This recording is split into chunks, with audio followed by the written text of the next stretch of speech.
Aqui acho que é só o tempo dele conseguir conectar pra gente continuar.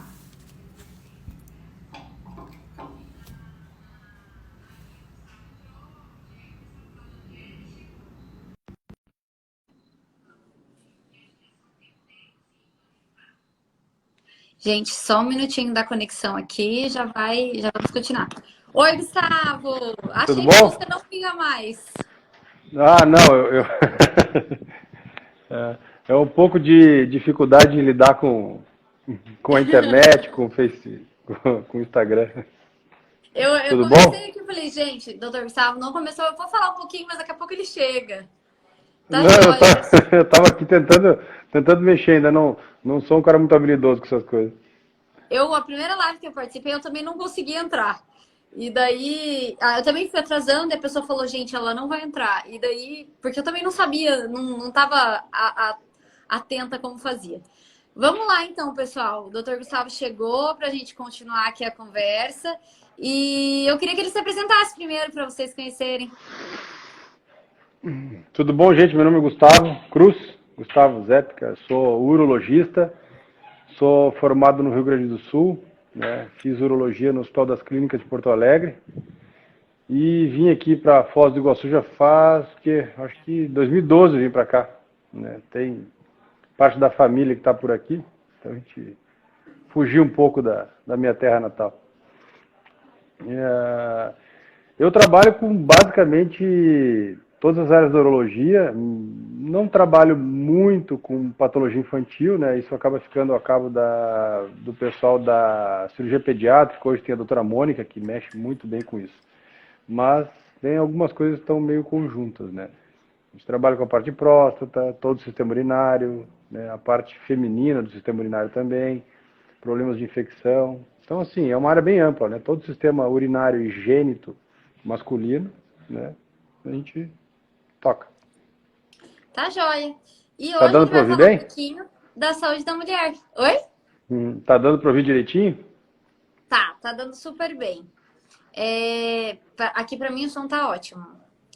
Gente, eu acho que hoje o foco, né, o Dia Internacional da Saúde, é a gente falar um pouquinho de saúde da mulher, saúde do homem, importância de se prevenir, de fazer o famoso check-up ou rotina, que tem gente que acha besteira e tem gente que faz religiosamente todo ano.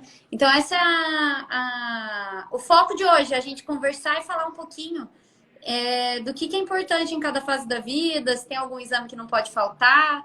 Acho que é mais para trazer informação e um alerta aí, para quem acha besteira algumas coisas. Eu vou deixar o doutor Gustavo começar falando um pouquinho. O que você acha importante na saúde do homem, que tem que ressaltar?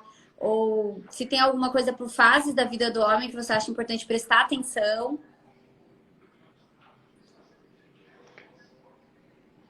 Olha, Cissa, o que eu... Tem uma... Acho que em seguida a gente dá palestra a respeito disso, né, sobre saúde do homem, né. Acho que o foco hoje na prevenção tá bastante grande, né, e as campanhas, principalmente campanhas do governo e das sociedades, das especialidades, elas ajudam bastante a disseminar essa ideia de prevenção. Eu acho assim, a primeira coisa, né, que envolve tanto a saúde do homem, mas também o foco na mulher, é a saúde do sistema urinário, digamos assim, ou gênito urinário do menino, né, que acaba sendo uma coisa que está sempre a cabo da mulher, né? Quem, quem cuida ali, não é uma coisa geral, mas normalmente na nossa sociedade a mãe acaba vendo ali o pênis, os testículos e problemas relacionados ao menino, né? E a gente vê que na infância os problemas da fimose e do testículo que não desce são as duas coisas principais que eu acho que seriam importantes para as mães se informarem a respeito. É, uma coisa assim, os testículos do menino têm que estar dentro da bolsa escrotal, né? Às vezes, por ele ser pequenininho, ou às vezes o escroto ali, o saquinho é muito pequeno, é uma coisa difícil de palpar. Mas assim, todo mundo que tem um filhinho pequeno, menino, é importante identificar e individualizar bem o testículo direito e o esquerdo. Por quê? Já é uma tendência bem grande, não é um consenso geral, mas a grande maioria dos especialistas na área concordam que antes de 1 ano de idade, se o testículo não está na bolsa, o menino precisa fazer uma cirurgia para colocar ele na bolsa. Isso pode interferir na fertilidade futura daquele testículo. Então, é uma atenção bastante grande, às vezes é difícil, a pessoa acaba, não, vou levar no pediatra, ele falou que está tudo bem, mas assim, é importante que você em casa palpe, não é difícil, né? Você sente ali um grãozinho de cada lado, é o suficiente para você ficar tranquilo que eles desceram. A partir daí, é só uma questão de acompanhamento, né? É uma coisa E simples e vai influenciar na vida dele no futuro. vai muito, muito, muito, muito. Eu vejo, às vezes, mães que chegam com filhos de 8, 9, 10 anos que, às vezes, foram orientadas, não, isso aí vai resolver, vai deixando, e às vezes ela esquece, não toma, assim, um conhecimento mais profundo. Infelizmente, a gente acaba perdendo a fertilidade daquele testículo. Certo. O, em relação à parte da fimose, que é outra coisa que tem bastante, todo menino nasce com fimose, todos. E isso vai se resolver ao longo dos anos. A gente vai aos pouquinhos tracionando, sem muita força, e o pênis assim vai, assim, a glande vai se expor, né? Fica um pouco apertadinho, mas você vai verificando isso ao longo dos primeiros anos. Se até 3, 4 anos ali, até antes, vamos botar assim, 2, 3 anos a glande, a cabeça não foi exposta, é importante a gente procurar um profissional da área, né, ou um cirurgião pediátrico, às vezes um urologista, às vezes um médico de família, para passar uma pomada que ajuda a abrir. Se depois de 4 ou 5 anos, mesmo com o uso de pomada, isso não se resolveu, aí a gente às vezes precisa operar. Porque se ficar fechadinho ali, a urina, né, porque o menino faz xixi, como tem a fimose, a urina fica ali dentro, isso propicia o desenvolvimento da cândida, né, que mulher, meninas também podem ter bastante, né? As meninas, né, nessa idade, compatível com o que você está falando, aí a gente tem pouquíssimos casos que chegam no ginecologista. Acho que o mais comum nessa idade, para mim, de chegar a paciente é uma puberdade precoce, que é muito raro, né? E daí secreção vaginal, mama aumentada, numa idade que a gente não espera isso, às vezes com 4, 5 anos. E é muito. Como o órgão genital feminino ele é todo interno, quando tem malformações ou algum órgão interno que não desenvolveu, a gente acaba indo diagnosticar isso na época que a menina era para menstruar, ou que vai ter a parte de Uhum. desenvolvimento final, né? Que tem que sangrar. Minha filha nunca menstruou, passou da idade. Então, acaba que a ginecologista ela é mais presente numa fase mais tardia. Acho que o uro ele começa o cuidado do homem nessa idade menor já. Isso é legal. A gente pega a menina mais numa idade tardia. Uma outra coisa que traz muito e que eu acho que faz parte da prevenção e saúde da criança acho que o que mais, na verdade, o que mais me procura no consultório, o mais comum de criança é corrimento vaginal. E geralmente não é uma doença. A maioria das vezes, esse corrimento ele é causado por uma higiene excessiva. Ai, não, mas aí fez xixi, fez cocô aí. Passa o papel higiênico, passa o lencinho, lava. Às vezes lava tanto, usa tanto lencinho umedecido que isso se torna uma coisa ruim. Então a higiene excessiva é o mais comum que me traz uma criança no consultório hoje. E às vezes a gente reorientar, não usar o lencinho umedecido, higiene adequada, não lavar demais, evitar o sabonete íntimo todo dia, só mudar já resolve o problema. A menina é mais simples nesse caso. Só começa a Uhum. procurar a gente depois da menstruação, mas também da adolescência para frente, acho que elas são muito mais frequentes no consultório do que os meninos. Tem alguma. Existe uma curva, né, que a gente usa bastante, que é a curva das infecções urinárias, que assim, os meninos, eles têm um pico de infecção urinária mais ali entre o 0 e o primeiro ano, devido a essa fimose, que muitas vezes pode levar a uma proliferação de bactérias, né? Existe a bactéria Proteus que se desenvolve muito facilmente ali na região da glande. Depois dessa fase, quando o problema da fimose está resolvido, e ele só vai ter aí infecção urinária novamente, um pouco relacionado à parte do início da atividade sexual para as doenças sexuais, se não é só lá com o crescimento prostático, a partir dos 60, 65 anos de idade, que aparece a infecção de novo, né? Acho que no caso de vocês, entra a menstruação, entra a primeira relação sexual, início de anticoncepcionais, a fase em que iniciam as infecções urinárias são mais cedo, né? Acaba sendo isso. Geralmente é mais comum mesmo depois do início da vida sexual. É onde a gente observa que começa a ter mais infecção urinária e depois lá na menopausa. São as duas épocas. É bem diferente mesmo no sexo masculino e É, feminino. são curvas diferentes, né? O que a Sabe gente que tem uma coisa que a gente estava de. falando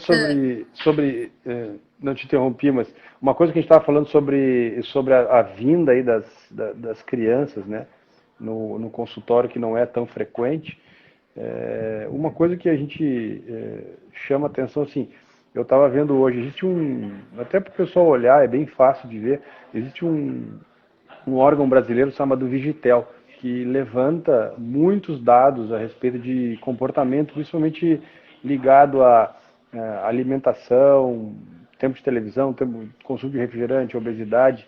E ele tem dados bem interessantes, atuais e estratificado por estado, por tempo.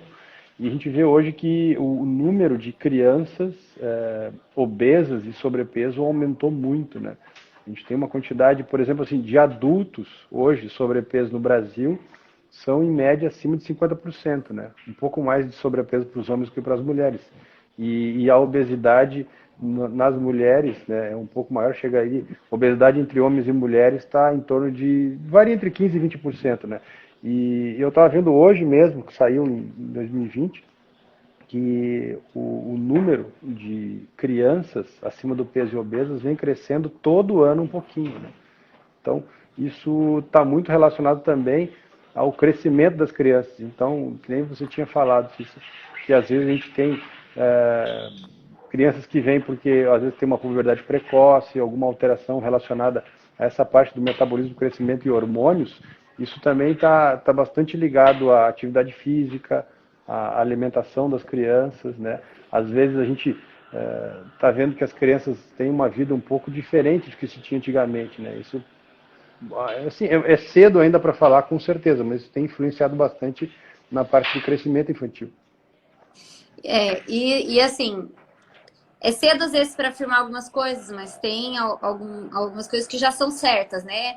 O aumento do índice de obesidade no futuro, o aumento do índice de doença cardiovascular, de diabetes, infarto e tudo mais, hipertensão, as alterações de colesterol e uma obesidade na infância ou uma alimentação inadequada, hábitos de vida inadequados na infância pode refletir na vida da pessoa daqui a 40 anos. E daí acaba influenciando nos exames de rotina lá para frente. E talvez assim, quando a gente pega paciente, quando a gente quer promover saúde, a gente faz às vezes uma rotina no consultório, fala em prevenção, mudança de hábito de vida. E eu pego às vezes aquela paciente de 40 anos que teve os hábitos de vida ruins nos últimos 20, para mudar isso é muito mais difícil. Ah, Então, muito mais. você trabalhar isso desde a infância, né?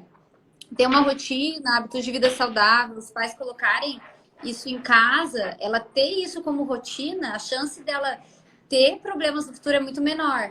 Então, dela precisar desses conselhos que a gente dá atualmente no consultório é bem menor.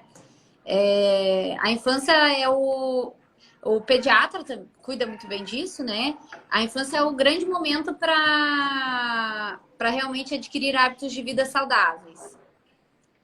Ah, com certeza. Eu estava vendo agora, eu não gosto muito de ficar dando números em excesso, mas eu acho que esse me chamou a atenção, assim, eles pesquisaram a respeito, assim, se o pai for sobrepeso ou obeso, a chance de que o menino seja obeso é 70% e a menina 15% mais ou menos. Isso se o pai for obeso. Se a mãe for obesa, a chance do menino de 70 cai para 50, mas ele ainda tem uma chance de 50% de ser obeso no futuro. Se a mãe sendo obesa, a filha tem uma chance de 70%, 70, quase 80% de ser obesa. Se os dois pais forem obesos, o menino tem uma chance de 80% de ser obeso e a menina tem uma chance de 150% de ser obeso. Então, o principal ponto, eu acho que é que os pais têm que focar na alimentação e na vida saudável deles para poder passar para os filhos. Não adianta a gente querer que os filhos cuidem da saúde se a gente não cuida, né? Isso realmente reflete muito lá na frente. Eu vejo demais, assim, a relação disso com o câncer, com o desenvolvimento de câncer de próstata e de outras doenças aí afins que a gente está conversando. É, realmente, acho que o pediatra é muito importante, porque se ele não trabalhasse infância saudável, não é só a criança, né? Ele tem que trabalhar a família, como você disse. Ah, com Com certeza. relação ao adulto jovem, né? A mulher no consultório, né? O ginecologista, ele tem. Eu acho que a gente tem pacientes muito fiéis. As mulheres são mais regradas com o atendimento delas. São elas que geralmente levam o marido, elas fazem todo ano a rotina, elas acompanham um pouquinho, uma frequência um pouquinho melhor. E a gente tem lá os exames que são obrigatórios, né? Acima dos 24 anos, pela Organização Mundial de Saúde, tem que fazer o Papa Nicolau. Antes, a gente tem algumas situações que a gente vai fazer também. A mamografia acima dos 40, ultrassom de mama, ultrassom transvaginal, a gente tem certas indicações para vários exames. O homem, ele tem alguma preocupação nessa fase adulto jovem ou até os 40? Ele tem alguma coisa que para a mulherada falar, olha, você precisa ir, ou que tipo de prevenção seria indicada? Ou não precisa mesmo? Olha, assim, o que são as doenças assim do final da adolescência e adulto jovem, né? Uma coisa que a gente vê assim que é bastante dramático, infelizmente a gente pega na emergência do hospital, é a torção testicular, né? Isso pode acontecer no final da adolescência, início da idade adulta, né? Onde existe o testículo ele é fixado na bolsa escrotal, normalmente ali 40, 50% dele, né, encostadinho na bolsa ali é colado. Quando essa área chamada gubernáculo não é ampla o suficiente para manter o testículo fixo, ele fica praticamente preso por digamos assim, você imagina um ovinho, que nem aquelas bolinhas que o boxeador bate, que é preso por uma cordinha em cima, uma cordinha embaixo, é mais ou menos assim que o testículo fica, ele gira no próprio eixo e, infelizmente, quando chega na emergência, a gente não consegue salvar. Por quê? Quando o testículo torce, é uma dor muito forte, que dá de repente, né? Leva o pai a pegar o menino e levar até um serviço de emergência. Eles acabam dando um remédio, alguma coisa assim. Se isso não for suspeitado e a criança é mandada para casa, normalmente você perde o tempo, né? Você consegue salvar um testículo numa situação dessa se ele for operado em 4 a 6 horas, até 8 horas a gente consegue salvar. Então, dor aguda no testículo de um menino ou adulto jovem, tem que se pensar imediatamente que aquilo seja uma torção testicular. Qual é o diagnóstico diferencial nisso aí? Seriam as doenças sexualmente transmissíveis, né? Ou alguma infecção relacionada à parte sexual. Então, se já é não um menino, mas um adulto jovem que teve relação sexual, ocorreu uma dor testicular, isso veio devagar, às vezes tem secreção pelo canal urinário, aí pode ser uma infecção. Mas o ideal é sempre ir para a emergência, porque lá a gente define o que está acontecendo. Senão, perde o órgão em quase que 100% dos casos. Eu já Né? tive paciente na infertilidade que teve torção de um testículo e eu não sei, ele falou que primeiro não operou, acho que não sei se passou muito tempo, estava num lugar que não tinha estrutura, e daí no segundo, ele falou que teve dos dois testículos, teve de novo a torção do outro testículo e que ele era infértil, na verdade. Eu Uhum. conheci eles como um casal infértil. Exatamente. Porque justamente pode acontecer isso, né? A infertilidade por conta de torção testicular. Isso aí, eu tive um paciente quando eu trabalhava no Rio de Janeiro, ele teve aquele testículo que a gente conversou no início, que não desceu para a bolsa escrotal, ficou preso, né, um testículo criptorquídeo, aí ele não foi operado a tempo, então aquele testículo já, falando em fertilidade, não funcionava. Depois, quando chegou mais adiante, né, obviamente é uma coisa rara, ele teve uma torção do testículo remanescente e ficou sem os dois. Então, não é uma coisa tão frequente, né? Se você pensar assim, às vezes vai conversar com um amigo ou outro, às vezes não conhece alguém que tenha tido, mas pra gente que está no atendimento, né, você vê bastante, não é uma coisa assim que acontece E tão raramente assim. nesse caso, quando eu atendi esse paciente, né, que estava com infertilidade, que ele não foi operado a tempo nem de uma vez nem da outra, ele tinha uma história meio confusa. Eu fiquei pensando, se operar um lado, não é melhor já fixar o outro ou não tem essa Sim, opção? isso, Isso é regra, né? Isso é regra. Ah, tá. Quando um testículo tem um problema e ele é propenso à torção, o outro lado também. Então você ou salva e distorce, fixa aquele que estava doente e imediatamente do outro lado tem que fixar também. Isso aí sempre tem que ser feito. Se você não fixar, o outro quase Pode certo que torcer. vai dar o mesmo, vai dar o mesmo problema. Sabe que uma coisa que a gente estava falando agora sobre doenças sexuais que eu vejo muito no consultório hoje, em relação a essa parte da adolescência, porque tu tinha me perguntado se o que o paciente mais jovem vem fazer no urologista. Olha, eu vou te dizer, a parte de doenças sexuais tem aparecido muito nos últimos anos. A sífilis Eu ia falar, apareceu assim sífilis aumentou absurdamente nos últimos dois, muito, três anos. No consultório, eu porque achei. assim, o que a gente viu é que, assim, digo mais ou menos ali nos anos entre 2000, vou te dizer assim, 2000, 2005, 2010, mais ou menos, existia um pânico das pessoas em relação ao HIV, né? Existiam nos hospitais enfermarias inteiras para tratar o HIV e as complicações. Isso já não se tem tão próximo, porque os medicamentos mudaram, o tratamento melhorou e as campanhas públicas diminuíram. Então, assim, não se usa mais tanto preservativo como se usava. Então, as doenças sexuais se disseminaram. Se você juntar isso com o fato das pessoas hoje estar se depilando por qualquer coisa, né? Tipo, se usa muita gilete, os homens principalmente estão fazendo isso, você junta o HPV nessa história, então imagina a salada de fruta que vira. É, eu ia te fazer uma pergunta sobre o HPV, porque faz parte da minha consulta. A partir dos 9 anos, sugerir a vacina do HPV. E eu sugiro isso para mulher na fase adulta, até 45 anos, e alguns estudos estão falando até 50. É uma coisa para mim, é regra. Toda paciente que sentar na minha frente, eu vou perguntar: você fez a vacina do HPV?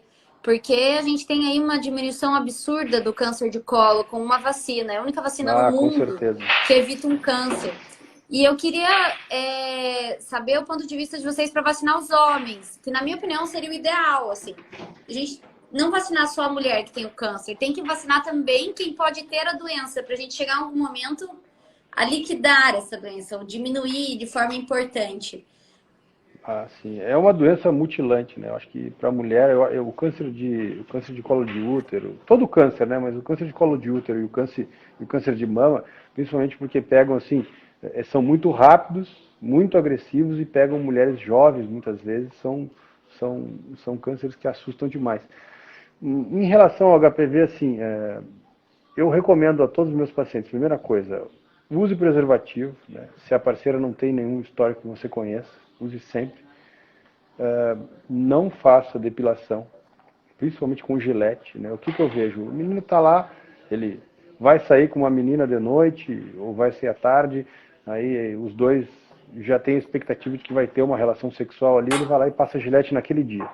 Então, assim, como A você mesmo Gillette sabe, ela às vezes leva você tem... microlesões na pele, Nossa, ela deixa a pele microlesões na mais pele. suscetível para entrar qualquer DST.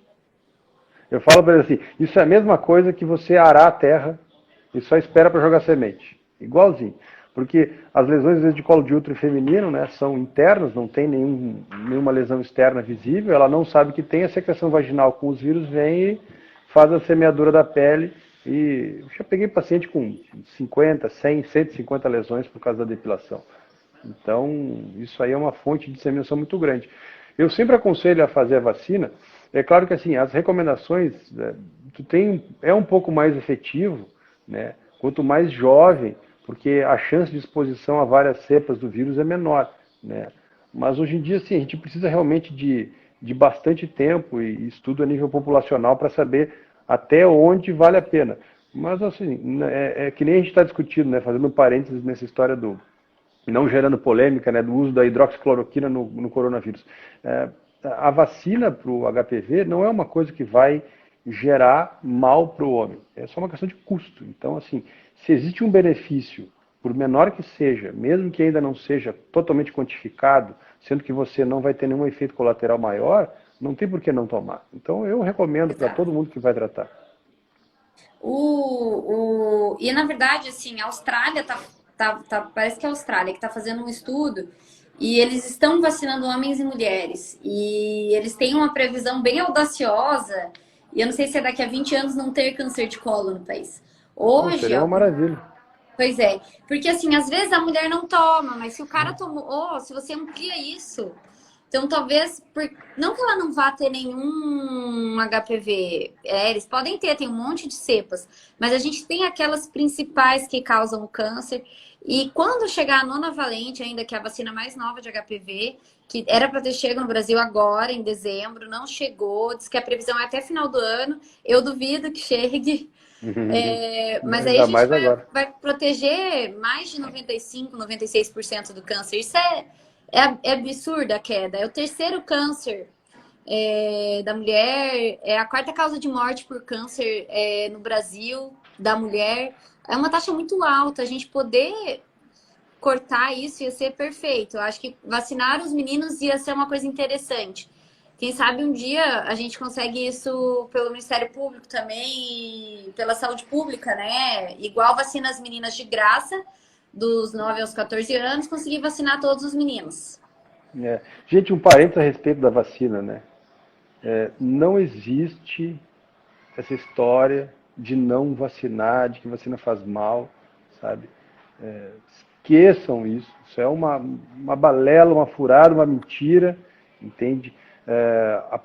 No início da vacinação do HPV, que assim, por que ocorre dos 9 aos 12 anos aqui no Brasil? Porque fazendo um apanhado geral de época de início de relação sexual, principalmente quando você fala em comunidades mais pobres, existem, né, meninas que iniciam a relação sexual mais cedo. Então você precisa fazer a vacina antes que isso aconteça. Se viu que uma grande quantidade de pessoas foi vacinar a primeira dose e houve uma abstenção, as pessoas não foram vacinar, né, a segunda dose numa quantidade muitíssimo elevada, ou seja, perde o tratamento, não tem sentido. Então, assim, não adianta a medicina correr atrás de uma vacina que cura talvez um câncer no futuro se as pessoas não forem lá vacinar da maneira correta. Aí vem essa campanha, não vacina, não sei, faz mal, é experiência. Isso não existe, isso não existe. Tem que vacinar. E assim, para sair uma vacina é tanto tempo de estudo, é tanta ciência, né? Ninguém vai fazer uma vacina para fazer mal para o ser humano. Então eu acho que vacinar, eu também sou super a favor. É dos 9 aos 14. Você tem que levar a tua filha para tomar 2 vezes, ainda menos, porque acima dos 14 anos a recomendação é que a mulher faça 3 doses. Dos 9 aos 14, eles mostraram que cria uma imunidade suficiente que ela precisa tomar só 2. É 2 idas ao UBS para tomar. E pode evitar que ela tenha um câncer. Então eu também, eu Imagina, sou dessa opinião, vou vacinar tudo. Vacino em mim tudo e vou vacinar meus filhos, porque eu acho que vacina, os gente. benefícios. Olha, quem já viu a agressividade do sarampo, que está aparecendo de novo por aí, ou principalmente quem já viu a agressividade da polio, né, a poliomielite, que é uma coisa horrorosa, né, esses dias eu estava vendo uma campanha a respeito disso, que eles pegavam uma, tipo assim, uma mulher que é uma executiva, né, atrás de uma mesa conversando com pessoas a respeito disso, né. E ela me perguntava a respeito da vacinação e eu via que tinham várias pessoas entrevistadas que diziam que não vacinavam porque tinham visto isso na internet. Mas assim, ver na internet, né, de onde vem isso? Qual é a fonte, né? É importante investigar de onde vem a informação. Né? Até por isso, muitas vezes, você vai no médico e conversa, porque a gente investiga para vocês. Mas não fiquem comprando informação pronta nesse sentido. Né? Esse vídeo mostrava, ela era uma executiva e no final da entrevista as pessoas traziam uma cadeira de roda. Ela tinha pólio, né? Conseguiu vencer tudo. Né? É uma pessoa que trabalha hoje nessa área de saúde ligada a vacinas, mas ela foi para essa área exatamente porque a polio foi uma coisa que mudou a vida dela, né? A poliomielite. Então, não deixem de vacinar, não entrem nessa história. Também Então, é acho. muito importante. Cuida das crianças. A partir de que idade que começa a se preocupar com câncer de próstata no homem? Olha, se isso assim, hoje as recomendações, assim, eu vou contar uma história um pouco, uma história assim, um pouquinho mais longa, mas vale a pena a respeito desse rastreamento. Né? O consenso, mais ou menos geral, é que a partir de 50 anos todo mundo tem que tem que ir no urologista fazer uma revisão a respeito do câncer de próstata. Se você tem história na família, em pai, na linhagem masculina, você vai aos 45. E isso é uma discussão que a gente estava levantando esses tempos ali no grupo dos urologistas lá de onde eu me formei. E se pensando assim, hoje existe uma campanha focada na história do toque, do dedo, que gera muita brincadeira, às vezes tabu, preconceito e coisas do gênero, né? Mas assim, a bem da verdade, hoje o mais importante é que você vá no urologista fazer um exame de sangue, certo? O toque é um exame complementar que pode ser feito, entende? Então, vá para fazer o exame de sangue. Às vezes eles perguntam, mas tem alguma outra coisa que se faz mais moderna, a medicina avançou tanto? Tem a ressonância magnética que também se faz. Então, assim, o toque não é o carro-chefe da pesquisa ou da investigação do câncer de próstata. Ele é só mais uma ferramenta que às vezes a gente não precisa fazer. Então, não tenham medo, gente. O pessoal não Então, vai... quem tem histórico familiar, Aos 45. 45. E quem Quem não tem, aos não, 50. 50. E isso, câncer de via urinária também, bexiga, rim, tem mesmo pensamento ou não? É menos comum, né? Que próstata ou não? Não, assim, o rastreamento a gente faz de câncer de próstata, né? Porque Só ele não próstata, dá né? sintomas, né? Assim, uma coisa, o câncer de próstata ele não dá nenhum sintoma. Por isso que você tem que ir lá procurar por ele, né? A gente faz um rastreamento, né? Uma pesquisa para ver se você tem uma suspeita ou não, e aí faz uma biópsiazinha ali da próstata. Uma coisa que gera muito sintoma e que as pessoas confundem um pouco, na verdade, é o crescimento prostático, né? Que é uma doença benigna e essa sim gera dificuldade para urinar, sangramento, pedra, levanta muito à noite. Então, assim, crescimento de próstata não é câncer, né? São coisas que podem acontecer ao mesmo tempo, né? A próstata cresce, gera dificuldade para urinar. É uma doença benigna, né? E ao mesmo tempo você pode ter eventualmente uma doença maligna na próstata muito menos frequente. Mas é importante que vá a partir dos 50. Né? Em relação ao câncer de bexiga, que é outra coisa que a gente vê, não é tão frequente quanto o câncer de próstata, mas ele é perigoso porque assim, nós fizemos um trabalho no Hospital Central da Aeronáutica, isso foi 2010, 2011, se não me engano, e a gente perguntou assim, que doenças você sabe que estão relacionadas ao cigarro? Eu vou te dizer que tinha, talvez um ou dois pacientes de centenas sabiam que o câncer de bexiga é causado pelo tabaco. Sabe? Todo mundo sabe que o câncer de pulmão, câncer de língua, câncer de boca e coisas do gênero está relacionado ao cigarro. Agora, o câncer de bexiga, ninguém sabia. Né? Então, fiquem sabendo, o cigarro, a exposição ao fumo, gera câncer das vias urinárias, que é, no caso, o câncer que pode ser dentro da pelezinha que reveste o rim, mas principalmente o câncer de bexiga.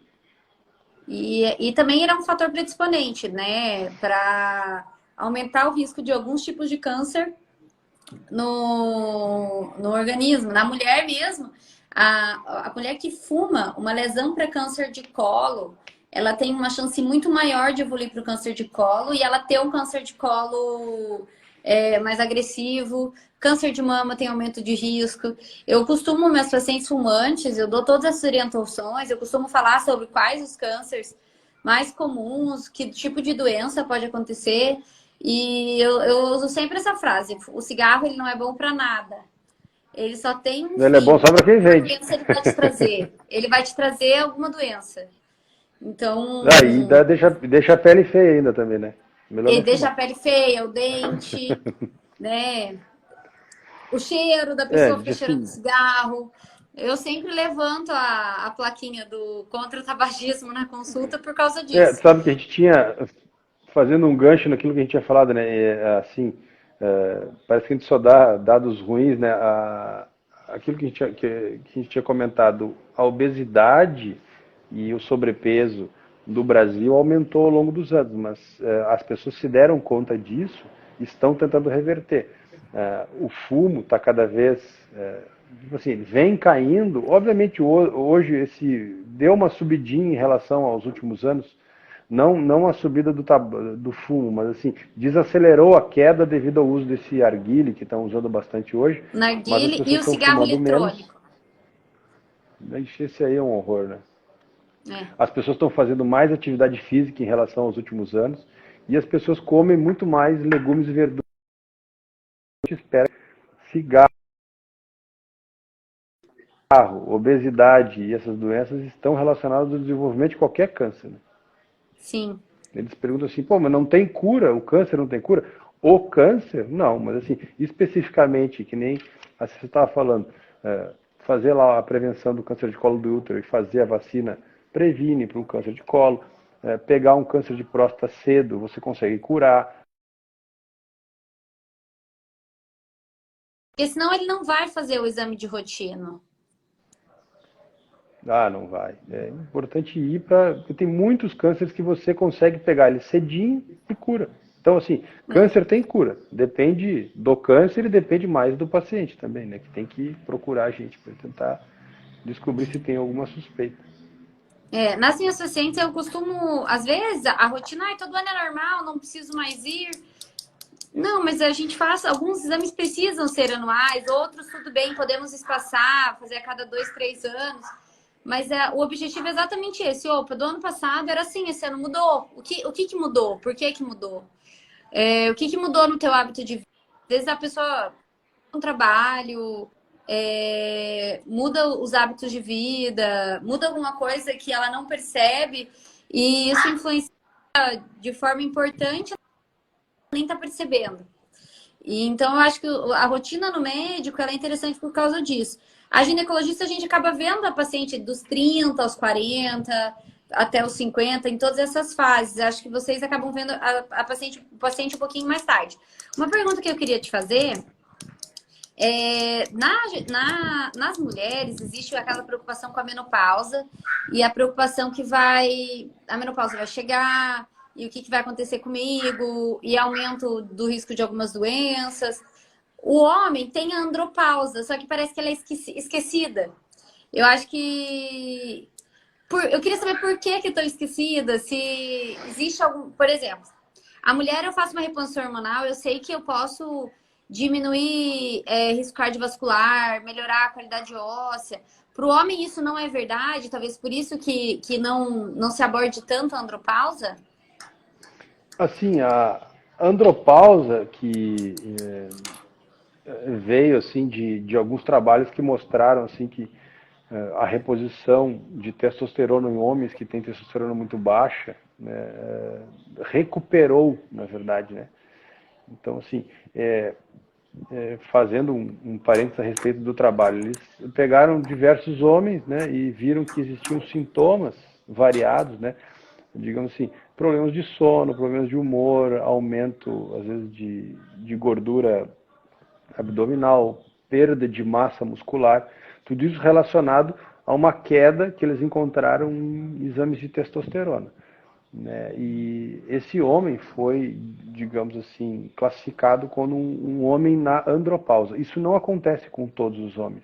Diferente das mulheres, que todas as mulheres vão entrar na menopausa, né, os homens não. E também não tem uma idade específica e nem sempre tem um motivo específico. Às vezes pode ser uma coisa relacionada a glândulas cerebrais que estimulam o testículo, às vezes pode ser por uma coisa propriamente ligada ao testículo, como a morte das células produtoras de testosterona. Então, no homem é muito menos frequente. O que a gente viu, né, se isso aqui hoje virou uma explosão de prescritores de hormônio, é o fato de você usar esses dados desse trabalho ou desses trabalhos que relacionavam uma recuperação, né, da massa muscular, uma recuperação da disposição sexual, uma recuperação de vários pontos positivos na vida do homem, mas não é um ganho, é você recuperar o que você perdeu, com o uso da testosterona para quem tem indicação, né? E o que a gente vê hoje é muita gente procurando, né, o uso da testosterona como se fosse assim, como se fosse um estimulante para a vida como um todo, né? E nisso aí tem entrado Não tem milagre, formulações, as pessoas. né? Tem entrado cada coisa que vocês não imaginam. É muito perigoso. Né? É uma bagunça nos hormônios. É uma bagunça. Mas assim, a andropausa mesmo, o uso da testosterona pura, eu acho que ela é bem específica. Né? Você tem os pacientes que são classificados com testosterona baixa, a gente faz uma entrevista, conversa bastante e vê se tem indicação. Muitas pessoas hoje, a gente usa o clomifeno, que nem vocês usam para as mulheres, né? Acho que você pode explicar melhor onde é que ele entra na parte feminina, mas nós, na Sim. urologia, usamos o clomifeno numa dose um pouco mais baixa para estimular a produção da testosterona do homem. Não acho Para vir que... uma testosterona já do próprio corpo, né? Exatamente. Produzida por você mesmo. A gente vê muita gente querendo usar a testosterona externa, que é horrível, porque se você usa testosterona externa injetável, em princípio a indicação é usar para o resto da vida. Não existe usar testosterona um pouquinho de tempo. A menos que você queira virar o Arnold Schwarzenegger no tempo que ele era grandão lá. Se não for por isso, testosterona pura só se usa em andropausa clássica, né? Examinado, visto e diagnosticado. E buscando Senão, às qualidade de vezes, vida, né? exato, o uso de Tem que ter um testosterona pura, objetivo. Não acho que dá para entrar com testosterona para todo mundo. Não, tem que ter um objetivo, qualidade de vida. Tem que ver que esse paciente vai ter um benefício do uso, né? Nenhum tratamento é isento de risco. E eu acho que o homem é um pouquinho mais difícil, porque a mulher, exatamente. muitas mulheres, elas ficam bem às vezes com gel de testosterona, porque a mulher com uma dose muito pequena, ela responde. E o homem não costuma ter uma resposta boa. Eu não tenho experiência com homem, mas o que já me falaram, o gel, acho que o nível que atinge testosterona para o homem é muito ruim, então acaba sendo mesmo injetável, né? Assim, você tem hoje basicamente gel em algumas formulações, né? E que assim, o problema do gel no Brasil é o desabastecimento, né?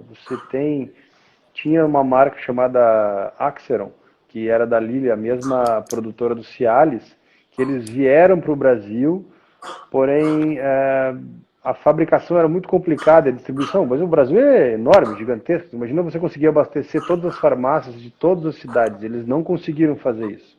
Né? E depois ele saiu aqui do mercado porque eles não conseguiram manter.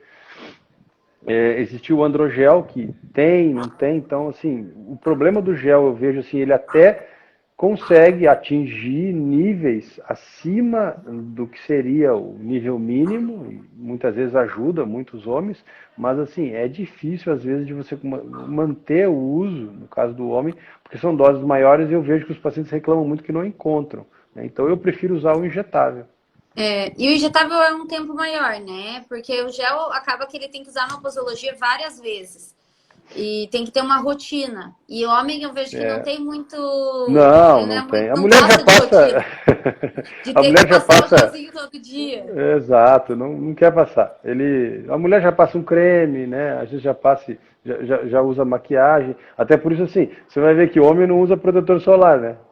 Tem que É passar de manhã, verdade. mulher já passa. Entendeu? Isso entra também.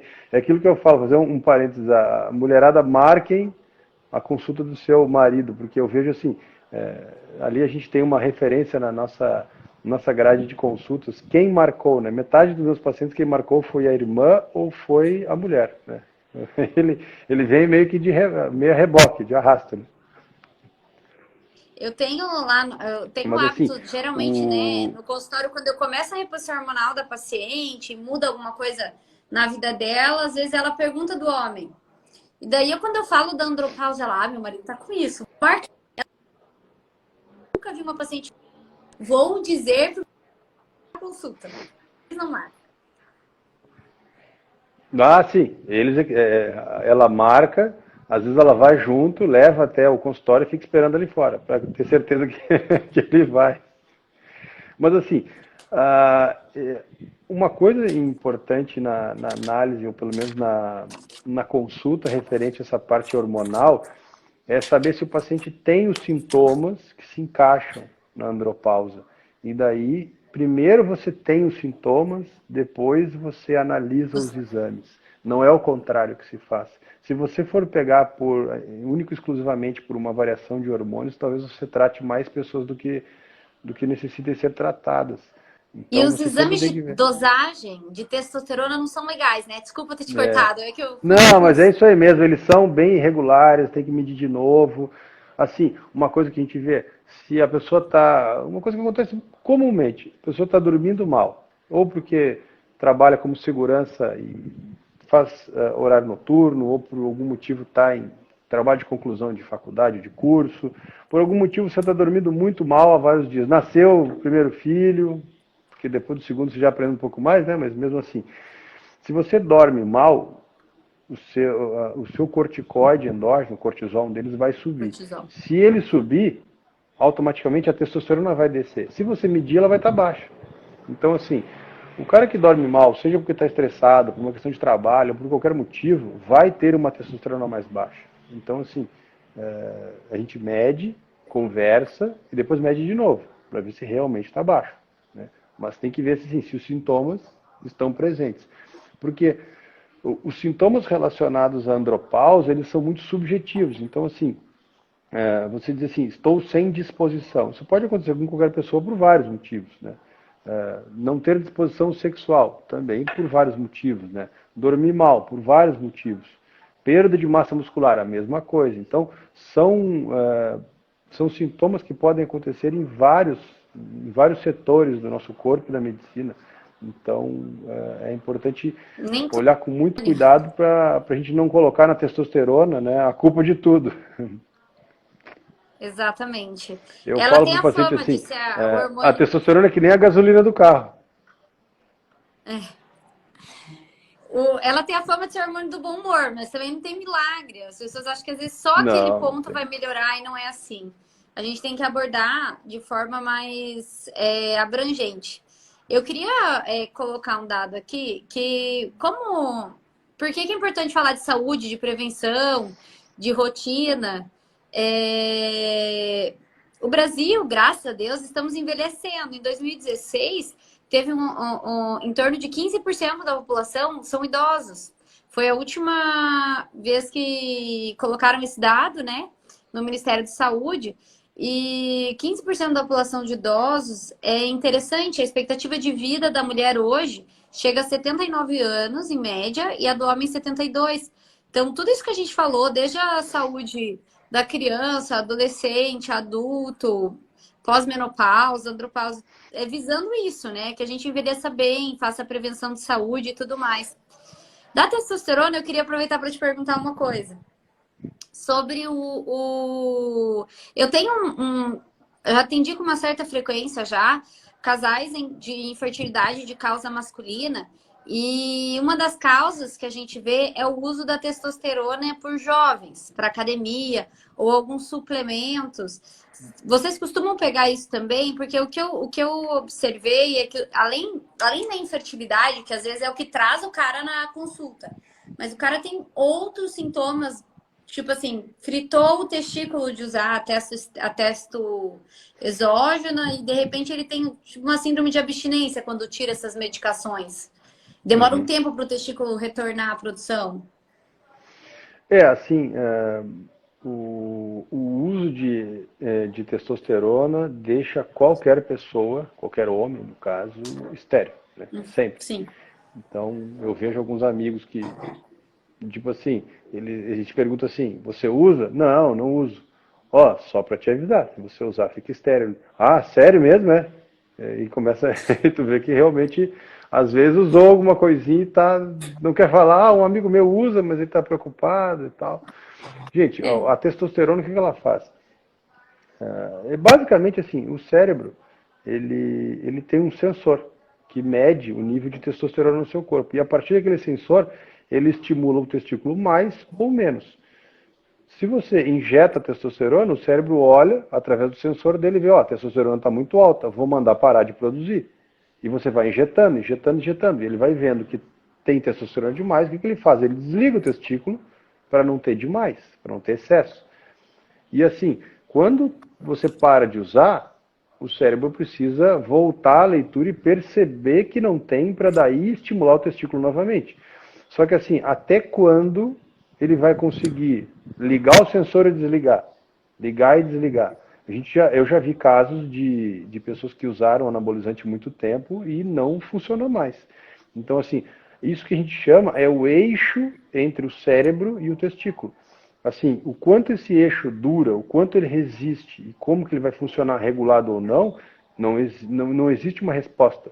Nunca foi feito e talvez nunca será feito uma pesquisa de uso de testosterona que a gente chama de recreativa, que seria assim, não para tratar doenças, sim para aumentar a massa muscular ou para outros motivos. Então, se não existe esse trabalho dizendo qual é a segurança, qual é o tempo, como que se usa, é tudo, digamos assim, da cabeça de quem está usando. Então, existe um risco de você começar a usar durante muito tempo, ficar estéril e não conseguir recuperar totalmente. Às vezes pode não recuperar absolutamente nada ou recuperar só parcialmente a capacidade de fertilidade. Então é E a perigoso. gente vê E a também gente encontra, e é bastante gente. o que você está dizendo. Eu acho que as pessoas Leva tomam mesmo. muito suplemento. Você vê que eu acho que essa palavra suplemento é uma palavra muito inocente. Então, não só o injetável, às vezes não usa o injetável, mas toma um monte de coisa via oral, suplementos, e não pensa que às vezes pode estar fazendo sobrecarga de rim, pode ter algumas outras medicações que influenciam na fertilidade. Tem um monte de suplemento, se eu não me engano, nos Estados Unidos, que tem uma produção alta de suplemento, eles têm eu não sei agora a porcentagem exata, que não precisa ter em bula X% quando não tem tanto por cento daquele produto, não precisa estar na bula, na parte de trás. Então tem muito suplemento que é ótimo, que você não sabe, que às vezes tem uma percentual de outra medicação ali. É. Então eu acho que isso é um alerta, E que não todo adianta mundo nem hoje ler, não quer ir adianta para nem ler a academia. composição.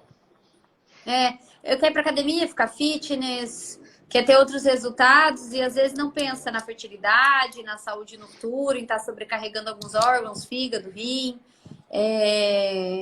Não é tão fitness assim, alguns suplementos, algumas injeções que o Não, pessoal usa, né? nada. Não é nada fitness. Fitness mesmo é sem isso. Nada.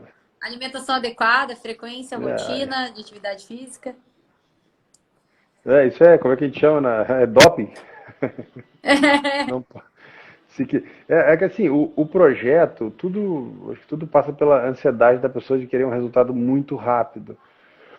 Eu acho que assim, a pessoa querer emagrecer, ter uma vida legal, isso é totalmente positivo, mas assim, faça um plano a longo prazo se você nunca fez isso.